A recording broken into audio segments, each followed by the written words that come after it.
ఈ రెడ్డి గారు రావు గారు పోయి ఈ రెడ్డి గారు అగ్రకులాలలో అధికారం తారుమారు అయిందా లేదా? అందుకనే ఏను గుర్తుకు ఓటేయమని చెప్పింది, చెప్తున్నది కూడా. ప్రాణాలు పోయి తెచ్చుకున్న తెలంగాణ నిజమా కదా? తెలంగాణ ఎట్లొచ్చింది? అమర త్యాగం కదా. ప్రాణాలు పోయి తెచ్చుకున్న తెలంగాణ ఇక రెచ్చగొట్టి వచ్చరా రేవంతు పాలన. అవునా కాదా?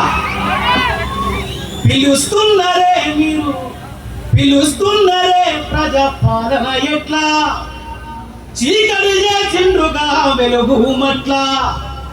అవునా కాదా? ఇదంతా కరెంట్ అఫైర్ సాంగ్స్. దానికంటే ముందుగా